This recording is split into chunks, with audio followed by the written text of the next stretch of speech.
బిడ్డల ఆలనా పాలనా చూడాల్సిన బాధ్యత కన్నతండ్రిదే. పిల్లలను బాగా చదివించి ప్రయోజకులను చేయాలి. వారు తప్పుదారిలో నడవకుండా కట్టడి చేయాలి. కానీ కన్నతండ్రే దారి తప్పి చెడు వ్యసనాలకు బానిసైతే, మమకారం మరిచి కన్న కొడుకు పాలిట కాల యముడులా మారితే? ఖమ్మం జిల్లాలోని కల్లూరులో జరిగిన ఈ ఘటన సభ్య సమాజాన్ని నివ్వెరపోయేలా చేసింది. ఇంతకీ ఎవరా తండ్రి? కన్న కుమారుడి పట్ల ఎందుకంత రాక్షసంగా ప్రవర్తించాడు?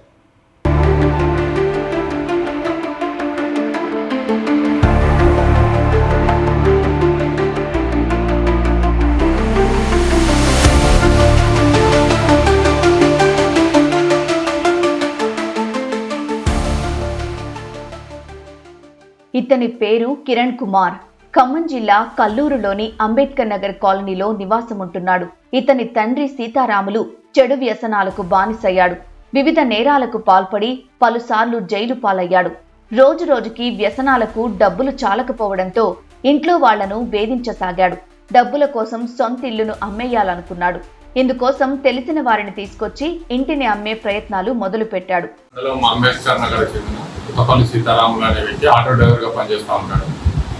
ఈయన చెడు వ్యసనాలకు లోనై గతంలో లాస్ట్ 20 years నుంచి ఇతని పైన పలు కేసులు నమోదైన, అందులో ఒక మర్డర్ కేసు ఉంది, అటెంప్ట్ మర్డర్ కేసు ఉంది, ఒక చిన్న అమ్మాయి పైన అత్యాచారం చేసిన పోక్సో కేసు ఉంది. తర్వాత ఆటోలో ఇతను మధ్యమధ్యలో ఆటో నడిపి ఒక వ్యక్తి మృతికి కూడా కారణం. ఇతని పైన 10 రకాల కేసులు ఉన్నాయి.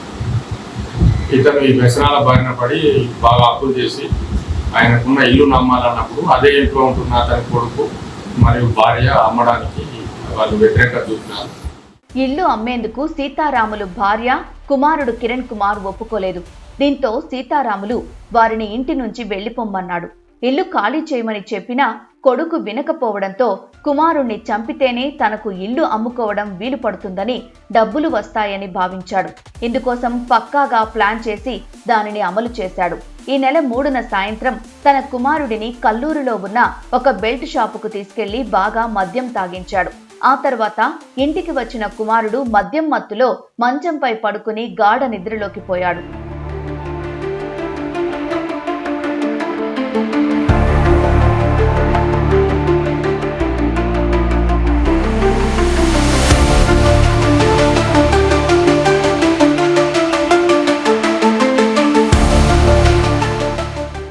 సీతారాములు ముందుగా అనుకున్న ప్లాన్ ప్రకారం కిరణ్ కుమార్ తలపై రోకలి బండతో గట్టిగా మోదాడు.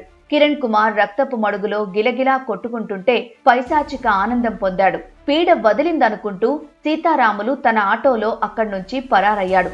విషయం స్థానికుల ద్వారా పోలీసులకు తెలిసింది. కేసు నమోదు చేసుకుని దర్యాప్తు మొదలుపెట్టారు.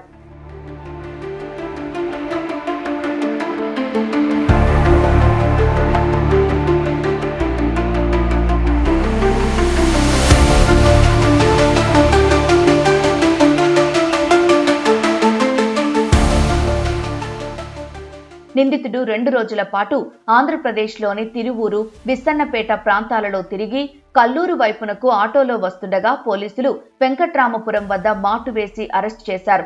ఆ తర్వాత విచారణలో నిందితుడు నేరం అంగీకరించాడు. తేదీ 3/7/2026 రోజు వాళ్ళ కూతురు డెలివరీ అయితే బంధువులందరూ ఇక్కడికి కల్లూరు వస్తారు. వచ్చి వాళ్ళ భార్య కానీ ప్లస్ కూడరు ఇద్దరు కూడా అమ్మాయిని చూడడానికి, పరామర్శించడానికి హాస్పిటల్ పోయిన అవకాశం చూసుకొని కొడుకు పార్టీస్ అని చెప్పి తీసుకొని పోయి మందాపించి ఇంటికి తీసుకొచ్చి అతను మధ్యమధ్యలో పడుతున్నప్పుడు అతని పైన రోకల్ బండతో దాడి చేసి చంపడం జరిగింది. ఆటోతో పాటు నిందితుడు నేరానికి ఉపయోగించిన రోకలి బండను పోలీసులు స్వాధీనం చేసుకుని రిమాండ్కు తరలించారు. పిల్లలను మంచి మార్గంలో పెట్టాల్సిన ఆ కన్నతండ్రే తాను చెడు మార్గం పట్టి వ్యసనాలకు బానిసయ్యాడు. కడుపున పుట్టిన కుమారుడి పాలిట కాలమయుడిగా మారి అత్యంత క్రూరంగా చంపేయడం స్థానికంగా కలకలం రేపింది.